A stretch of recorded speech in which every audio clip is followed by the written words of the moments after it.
Olá, guerreiros! Olá, selva! Você que está estudando para a prova da SpaceX, nosso iniciozinho da física, Física 1. Vamos estudar, lógico, velocidade média, um dos assuntos mais importantes da física que a gente tem que dominar de trás para frente. Vambora, vem comigo. Vamos falar agora então sobre referencial e trajetória, que são dois conceitos muito importantes para a gente poder estudar o movimento. Então, o que é o referencial? É uma posição do espaço que a gente usa para poder estudar o movimento. Se a gente não definir o referencial primeiro, não tem como a gente estudar o movimento. Então, exemplos clássicos de referencial que aparecem nos exercícios: solo, carro, o trem e assim vai, ok? Agora, vamos definir o que é o movimento. Movimento é quando o corpo mudar de posição naquele referencial que você escolheu para estudar o movimento. E o repouso é o inverso. Naquele referencial que você escolheu para estudar o movimento, o corpo não vai mudar de posição. Por isso que o conceito de movimento e repouso, eles são relativos. Um corpo no referencial, ele está em repouso, em outro referencial, ele vai estar em movimento. Então, vamos ver aqui um exemplo clássico. Olha só, a Terra gira. Então, você está vendo aí Menino Ney e Naruto girando conforme a Terra está girando também. E a gente tem aqui um foguete que está em volta da Terra. Certo? Então, o que a gente pode dizer acerca desses movimentos que a gente está observando? Em relação ao referencial Terra, ou ao referencial Solo, ou ao referencial Neymar, Naruto encontra-se em repouso, porque ele não modifica a posição no referencial que a gente está estudando, que pode ser o referencial Terra, pode ser o referencial Solo, ou pode ser o referencial do próprio Neymar. Tudo bem? Agora, em relação ao referencial nave, então quem está aqui na nave, observa que a posição de Naruto ou a posição de Neymar está mudando em relação ao referencial nave. Por isso, Naruto e Neymar, em relação ao referencial da nave, encontram-se em movimento. Não deu para diferenciar o que é movimento, o que é repouso e por que o referencial é tão importante.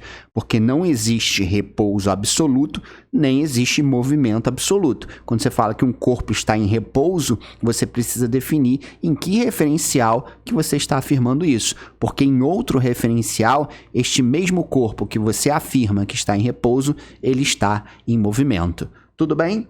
E aí a gente entra no conceito de trajetória.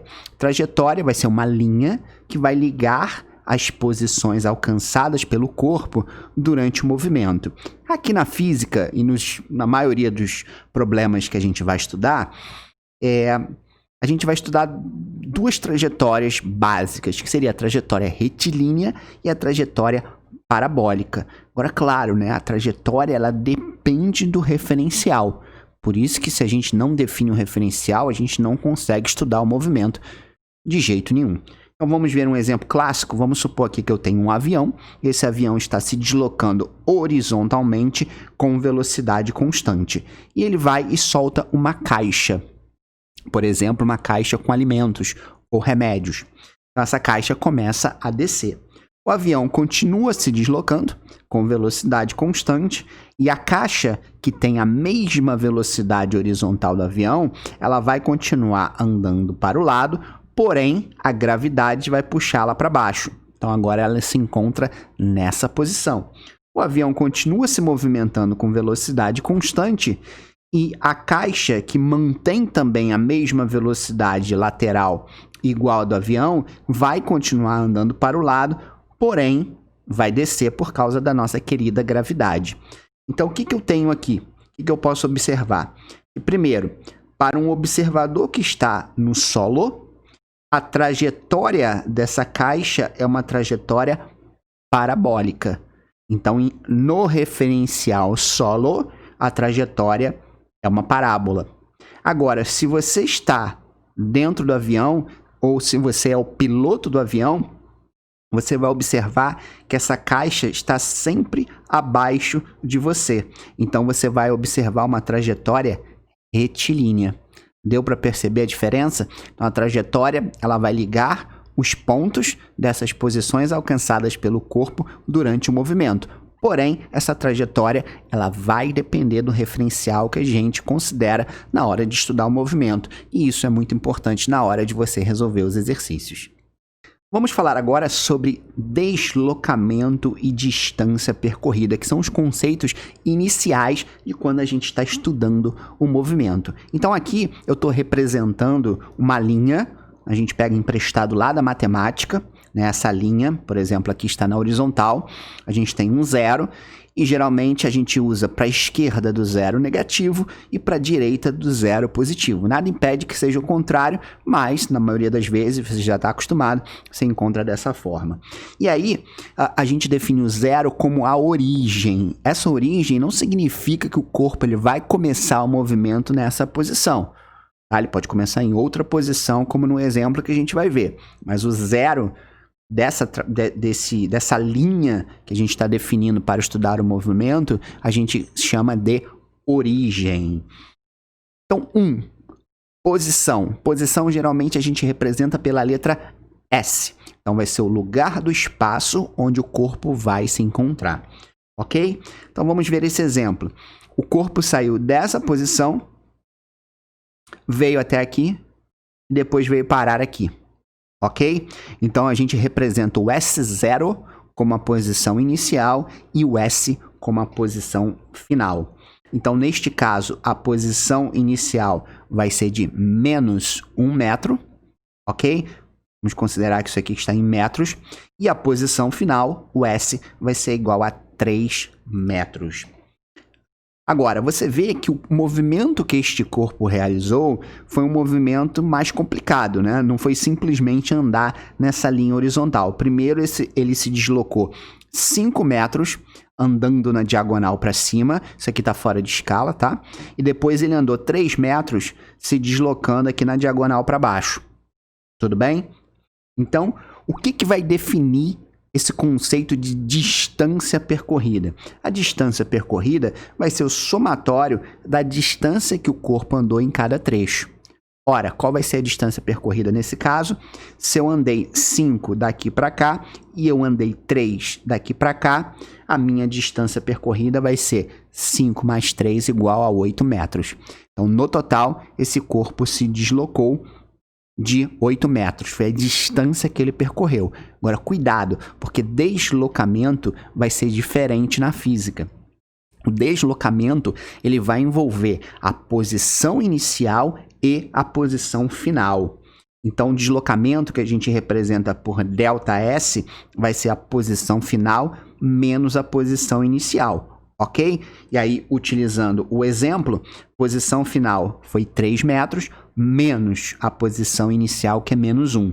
Menos com menos vira mais, 3 mais 1 igual a 4 metros. Então, você repara que a distância percorrida ela é 8, porém, o deslocamento é 4 metros. Então, cuidado, porque existe essa diferença entre os dois. Agora, vamos definir a velocidade média. Então, vamos ver um exemplo. Você vê que o corpo aqui encontra-se na posição menos 1 metro. Em 2 segundos, ele se desloca até a posição de 3 metros, ok? Então, a velocidade média, a definição é muito simples. Vai ser a rapidez com que esse corpo se desloca. E a fórmula é aquela super simples que todo mundo lembra. Velocidade média é igual ao deslocamento dividido pelo intervalo de tempo que o cara gastou para produzir esse deslocamento. Então, neste caso, neste exemplo, o deslocamento foi posição final 3 metros, menos a posição inicial de menos 1 metro. Isso me deu um deslocamento de 4 metros. E tudo isso aconteceu no intervalo de tempo, num ΔT de 2 segundos. Então, substituindo esses dois valores dentro da expressão da velocidade média, muito simples. 4 divididos por 2 é igual a 2. Como a distância a gente usou metros e o tempo a gente usou segundos, a unidade do Sistema Internacional de Velocidade é metros por segundo. Mas, você já sabe, já está acostumado, em muitas situações a gente vai trabalhar com quilômetros por hora, que é a unidade que a gente vê no dia a dia, no velocímetro do carro, nos jogos de videogame e por aí vai. E aqui está a forma com que você converte de quilômetros por hora para metros por segundo, você divide por 3,6. E de metros por segundo para quilômetros por hora, você vai multiplicar por 3,6, que são contas que você faz bastante dentro dos exercícios. E tomando como exemplo, um clássico que aparece em muitos exercícios, 72 km por hora. Então, quilômetros por hora para metros por segundo, eu divido por 3,6. Então, nesse caso, 72 divididos por 3,6 vai me dar 20 metros por segundo. Vamos falar agora sobre classificar os movimentos. Então, vamos ver esse primeiro caso aqui. Vamos usar exemplos para mostrar para vocês a diferença entre um tipo de movimento e outro. Você repara que nesse primeiro movimento, o corpo, a bolinha, está saindo da posição menos 1 metro, está se deslocando até a posição 3 metros. Então, ela se desloca no sentido positivo do movimento. Concorda? Que o sentido positivo do movimento a gente define, em geral, para a direita. Quando a gente utilizar a fórmula da velocidade média, nesse caso, o que a gente vai obter de velocidade? Vamos lá, vamos ver aqui como é que vai ser essa velocidade. Bom, o ΔS vai ser a posição final, que é 3, menos a posição inicial, que é menos 1. Então, 3 mais 1 vai dar 4 metros. Em 2 segundos, a gente vai ter uma velocidade de 4 divididos por 2 igual a 2 metros por segundo. Repara que essa velocidade deu um valor positivo.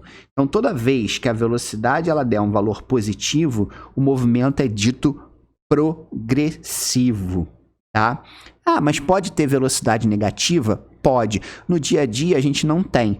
A gente não usa velocidade negativa, mas na física nada impede que a velocidade seja negativa, desde que o deslocamento seja negativo também. Então, por exemplo, agora a bola encontra-se na posição 4 metros e ela se desloca para a esquerda e no final da brincadeira ela está na posição 1 metro. Certo? Então, nesse caso, o intervalo de tempo foi de 1 segundo e na hora que eu calcular o meu deslocamento, olha que interessante, vai ser a posição final, que é 1, menos a posição inicial, que foi 4, agora meu deslocamento deu menos 3. O tempo, claro, o tempo nunca é negativo, mas como o deslocamento pode sim ser negativo, e nesse caso na hora que eu calcular a minha velocidade média, menos 3 por menos 1, aqui vai dar, obviamente, menos 3, né?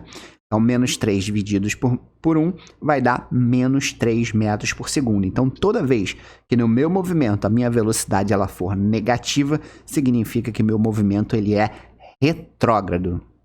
Vamos falar agora sobre um conceito muito importante que ajuda a gente bastante nos exercícios, que é o conceito de velocidade relativa. Então, o que é velocidade relativa? É um macete que a gente usa para resolver probleminhas, exercícios, onde a gente tem dois corpos com velocidade constante, tá bom?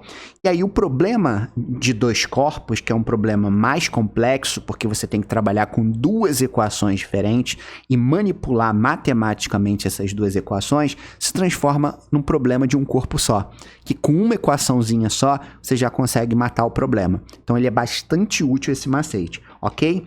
Então, o que você vai fazer? Você vai pegar o corpo que está mais lento, você vai colocar esse corpo em repouso e o outro corpo, o mais rápido, ele vai possuir uma nova velocidade. E essa velocidade é o que a gente chama de velocidade relativa. Existem 3 casos onde a gente vai calcular essa velocidade relativa. Ou a gente vai somar as velocidades, ou a gente vai diminuir. Muito simples. Então, por exemplo, nesse caso aqui, eu tenho 2 bolinhas, a da esquerda com uma velocidade de 8 e a da direita com uma velocidade de 2 metros por segundo. Uma está indo na direção da outra. Tá? Então, elas estão andando em sentidos contrários, certo? Estão se aproximando. Então, qual é o macete? Eu vou pegar essa bolinha da esquerda, que está com uma velocidade menor, e vou colocar ela em repouso, certo? E a velocidade relativa, nesse caso, quando os dois objetos se aproximam, simplesmente é a soma das velocidades.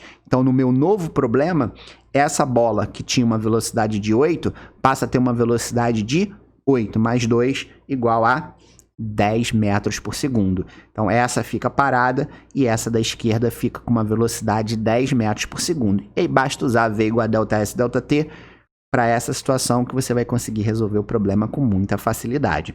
Qual seria o segundo caso? O segundo caso, se elas estão andando em sentidos contrários, mas nesse caso elas estão se afastando uma da outra. Então a bolinha da esquerda tem 3 de velocidade e a bolinha da direita tem 7. Então o que a gente faz? Coloca em repouso a bolinha mais lenta, então tá parada, e aí a bolinha mais rápida vai ter uma velocidade que neste caso também é o somatório das duas velocidades. Então 7 mais 3 vai dar 10 metros por segundo. Certo? E no terceiro e último caso, a gente vai ter, no caso aqui, o mesmo sentido, né? Aqui é mesmo sentido. Você tem duas bolinhas aqui no mesmo sentido. Uma com uma velocidade de 2 andando para a direita e outra com velocidade de 5 andando para a direita também. Tudo bem? E aí, nesse caso, o que você faz? Você vai colocar em repouso a bolinha mais lenta, a bolinha da esquerda, e você vai diminuir as duas velocidades, tá? A maior da menor. Então, no caso, 5 menos 2, a gente vai ter uma velocidade relativa de 3 metros por segundo.